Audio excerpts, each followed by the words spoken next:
Assalamualaikum warahmatullahi wabarakatuh. Alhamdulillah berjumpa kembali di channel Bro Budi. Dan video kali ini kita akan kembali membahas tentang soal-soal tes wawasan kesehatan haji, dimana seperti biasa soal-soal yang akan kita bahas sebanyak 25 soal. Untuk itu silakan teman-teman simak video ini dari awal sampai akhir supaya teman-teman tidak gagal paham dan mengetahui kira-kira soal apa yang sering keluar dalam tes wawasan kesehatan haji nanti. Dan jangan lupa juga teman-teman untuk dukung channel ini dengan like, subscribe, dan share videonya supaya channel ini terus berkembang dan memberikan manfaat kepada kita semua, khususnya bagi tenaga kesehatan yang berminat jadi calon tenaga kesehatan haji Indonesia. Oke, langsung saja kita bahas semuanya.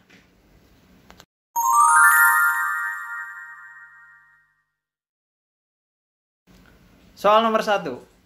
Undang-Undang Nomor 4 Tahun 1984 memuat tentang A. Wabah penyakit menular, B. Kejadian luar biasa, C. Kasus luar biasa, D. Karantina laut, dan E. Karantina udara. Nah, jawabannya adalah A. Wabah penyakit menular. Nah, teman-teman, untuk undang-undang, baik itu undang-undang lama atau undang-undang yang berlaku baru-baru ini, silakan teman-teman cari tahu. Biasanya emang sering keluar dalam tes wawasan kesehatan haji, terutama tentang proses haji maupun tentang penyakit. Nah, teman-teman, karena ini berkaitan dengan haji, biasanya pada tahun 2022 juga itu kejadian luar biasa, baik itu COVID-19 itu sering terjadi. Jadi teman-teman, mulai dari sekarang silakan cari tahu biasanya undang-undang apa saja yang sering keluar dalam tes wawasan kesehatan haji. Oke. Soal nomor 2. Kuota jamaah haji normal Indonesia pada tahun 2024 adalah A. 200.200 jiwa, B. 185.100 jiwa, C. 190.500 jiwa, D. 241.000 jiwa, dan E. 221.000 jiwa. Nah, jawabannya adalah E. 221.000 jiwa. Nah, teman-teman, pertanyaan seperti ini sering mengecoh. Jadi teman-teman perhatikan ya. Di soal nomor 2 itu jamaah haji normal. Kalau keberangkatan total pada tahun 2024 itu pasti 241.000. Itu karena hasil lobby dari pemerintah Indonesia. Kalau kuota normalnya sebenarnya ada 221. Tetapi berdasarkan hasil lobby pemerintah dapat tambahan kuota sekitar 20.000. Makanya total keberangkatan jamaah haji pada tahun 2024 itu 241.000. Meskipun aslinya sebenarnya adalah 221.000. Oke, paham ya? Soal nomor 3. Koordinasi penyelenggaraan kesehatan haji merupakan tugas A. Badan swasta, B. Pemerintah, C. Lembaga swadaya masyarakat, D. Lembaga hukum, dan E. Majelis Ulama Indonesia. Nah, jawabannya adalah B. Pemerintah. Oke, kalau ini tidak perlu dibahas ya, kita skip ya. Soal nomor 4. Pemeriksaan kesehatan terhadap jamaah haji pertama kali dilaksanakan di A. Posyandu lansia, B. Rumah sakit, C. Puskesmas, D. Balai Kesehatan, dan E. Posbindu. Nah, jawabannya adalah C. Di puskesmas. Nah, teman-teman, seperti yang sering saya bilang, untuk pemeriksaan kesehatan jamaah haji itu ada 3 tahap. Yang pertama itu tahap pertama yang dilakukan di puskesmas untuk mengetahui status kesehatan jamaah. Yang kedua, tahap kedua itu untuk mengetahui status istitoah. Dan yang ketiga itu nanti di saat diembarkasi untuk menentukan jamaah layak atau tidak layak terbang. Oke, paham ya? Soal nomor 5. Jumlah tenaga kesehatan yang tergabung dalam PPIH Arab Saudi bidang kesehatan tahun 2024 adalah A. 305 orang, B. 300 orang, C. 310 orang, D. 308 orang, dan E. 306 orang. Nah, jawabannya adalah E. 306 orang. Nah, teman-teman, untuk informasi jumlah petugas juga ini tiap tahun berubah ya. Makanya di sini kadang ada soal-soal tahun 2024, 2012, 2013. Tapi yang paling teman-teman perhatikan itu tahun 2001, 2022 dan 2023. Itu masa-masa Covid dan itu ada pengurangan kuota PPIH Arab Saudi. Jadi teman-teman silakan cari tahu tahun-tahun pada saat masa Covid itu pasti ada perubahan jumlah dari kuota petugas haji.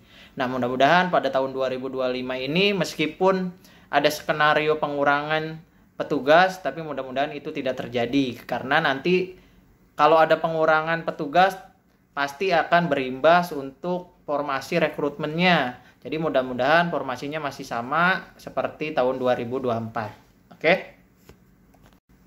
Soal nomor 6. Peraturan perundang-undangan yang mengatur tentang penyelenggaraan ibadah haji di Indonesia adalah A. UU nomor 17 tahun 1999, B.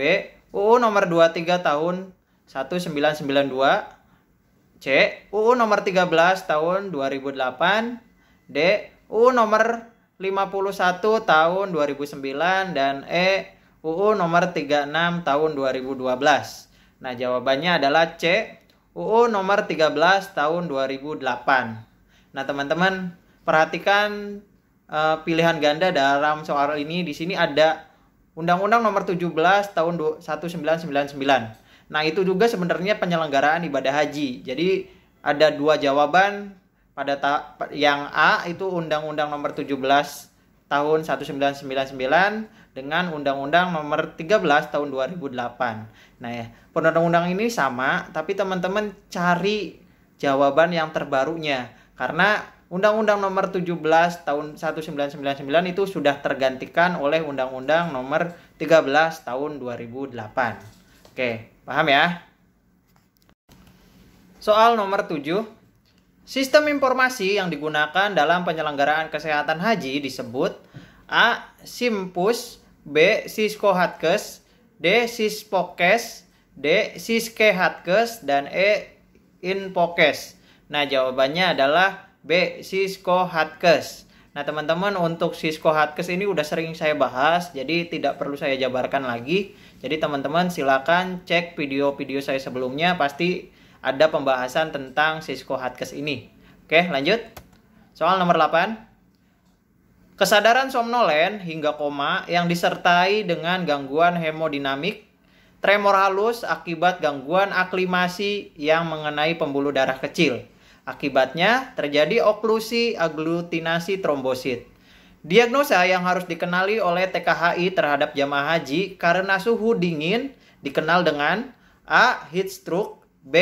Postbeat, C. Sengatan dingin, D. Heat cramp, dan E. bukan salah satu jawaban di atas. Nah, jawabannya adalah B. Frostbite. Nah, teman-teman, untuk penyakit frostbite ini biasanya untuk kerusakan jaringan akibat serangan dingin. Untuk itu teman-teman mesti paham nanti cara penanggulangannya. Oke? Soal nomor 9. Apa nama bandara internasional di Jeddah? A. King Fahd International Airport, B. Abdullah Amir International Airport, C. King Abdul Aziz International Airport, D. Amir Muhammad International Airport, dan E. King Abdullah International Airport. Nah, jawabannya adalah C. King Abdul Aziz International Airport. Oke, lanjut. Soal nomor 10. Pelayanan kesehatan yang dapat diberikan di embarkasi dan debarkasi sesuai dengan PMK 2407 tahun 2011 tentang pelayanan kesehatan haji di bawah ini yang benar kecuali A. Pelayanan rawat jalan, B. Pelayanan rawat darurat, C. Pelayanan rawat sehari, D. Pelayanan mobil jenazah, dan E. Pelayanan rujukan atau evakuasi. Nah, jawabannya adalah D. Pelayanan mobil jenazah. Soal nomor 11. Kota di mana terdapat bangunan Ka'bah adalah A. Mekah, B. Jeddah, C. Madinah, D. Thaif, dan E. Riyadh. Nah, jawabannya tentu saja A. Mekah. Oke, soal nomor 12. Yang bukan ketentuan pakaian ihram untuk laki-laki adalah A. 2 helai kain yang tidak berjahit, B. Tidak boleh memakai baju, celana, atau kain biasa, C. Memakai topi, D. Disunahkan berwarna putih, dan E. Diselendangkan di bahu. Nah, jawabannya adalah C. Memakai topi, karena di sini yang bukan ketentuan pakaian ihram bagi laki-laki. Oke. Soal nomor 13. tempat pemberangkatan jamaah haji dari asal Jawa Timur adalah A. Embarkasi SOC, B. Embarkasi SUB, C. Embarkasi BDJ, E. Embarkasi JKG, dan E. Embarkasi BTH. Nah, jawabannya adalah B. Embarkasi SUB. Nah, teman-teman, untuk jumlah embarkasi, baik itu namanya, baik itu embarkasi inti maupun embarkasi antara, teman-teman mesti hafal. Oke?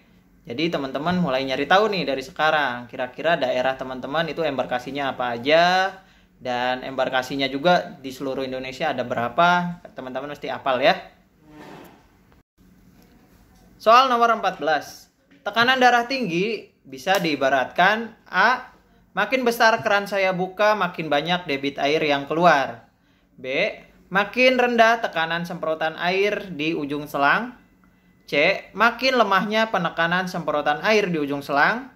D. Semakin besar pembukaan keran dan makin tinggi tekanan semprotan air di ujung selang.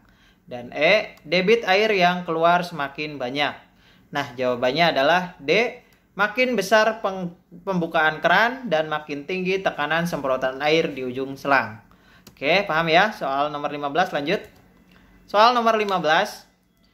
Tips sehat dan bugar selama berhaji adalah A. Pola hidup sehat bagi jamaah haji. B. Siapkan diri sebelum berangkat. C. Selamat perjalanan, segera makan setelah mendapat pembagian makanan. D.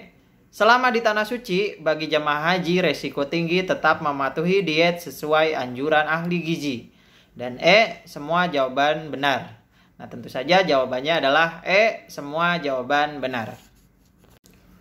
Soal nomor 16. Data-data berikut yang mendukung tegaknya diagnosa kekurangan volume cairan tubuh, kecuali A. Tekanan darah menurun. B. Nilai tekanan pena sentral 12 cm/Hg. C. Kualitas nadi lemah. D. Nilai berat jenis urin meningkat. Dan E. Keadaan tubuh lemah. Nah, jawabannya adalah B. Nilai tekanan pena sentral 12 cm/Hg. Oke, lanjut ya. Soal nomor 17.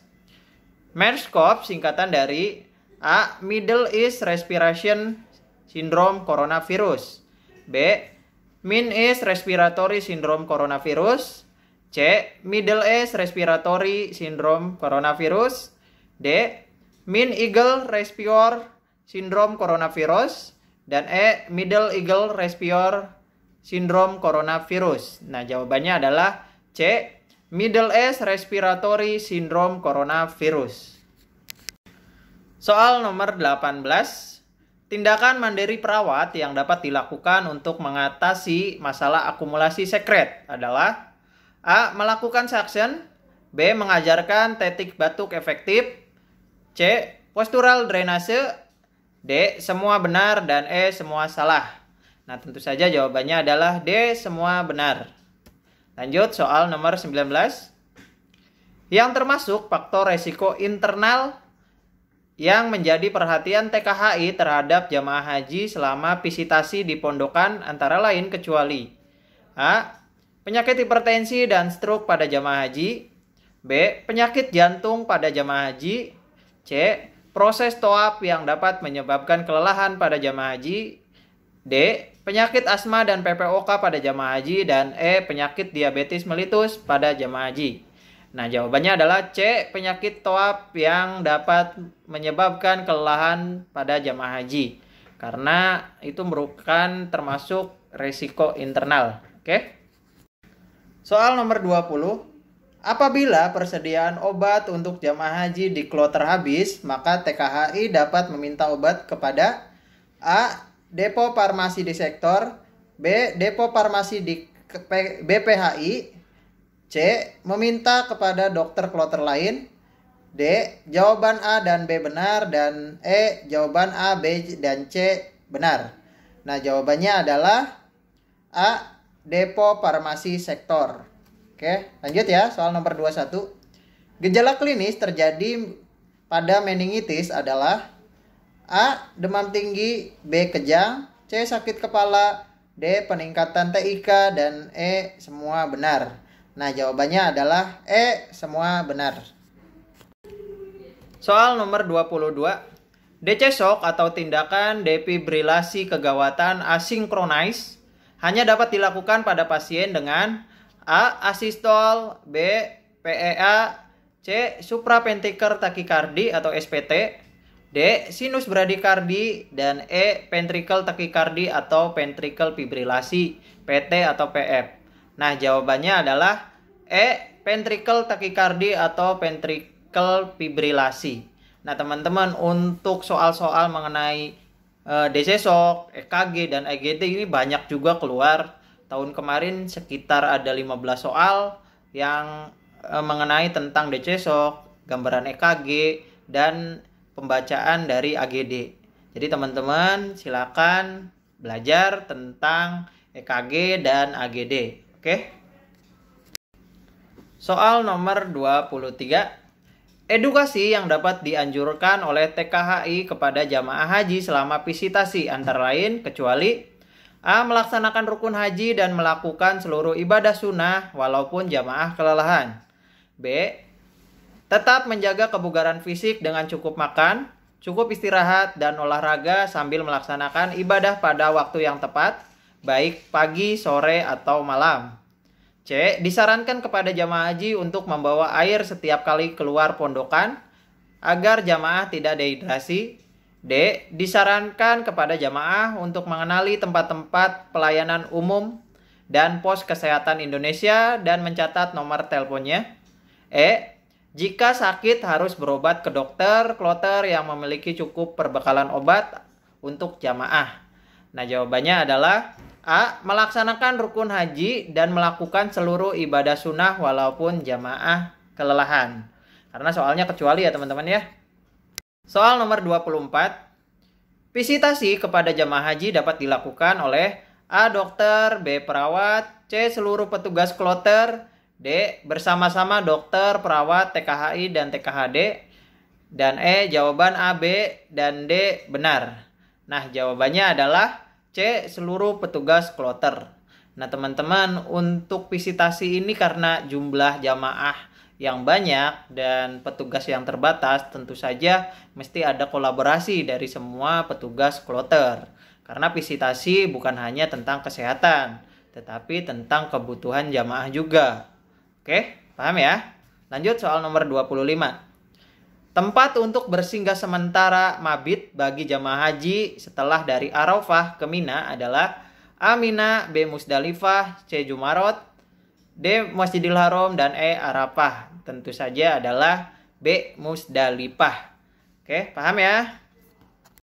Oke teman-teman, alhamdulillah 25 soal telah kita bahas. Mudah-mudahan soal-soal yang sudah kita bahas tadi bisa bermanfaat kepada kita semua. Tetapi jika ada jawaban yang dirasa kurang tepat, silakan teman-teman tulis di kolom komentar supaya nantinya bakalan jadi bahan diskusi untuk kita semua. Dan jangan lupa juga untuk tetap dukung channel ini, baik like, subscribe, dan share videonya. Dan tetap pantau channel ini dengan membunyikan lonceng di beranda teman-teman. Oke? Mungkin itu saja yang dapat saya sampaikan. Kurang lebihnya saya mohon maaf. Wabillahi taufiq wal hidayah war ridho wal inayah. Wassalamualaikum warahmatullahi wabarakatuh.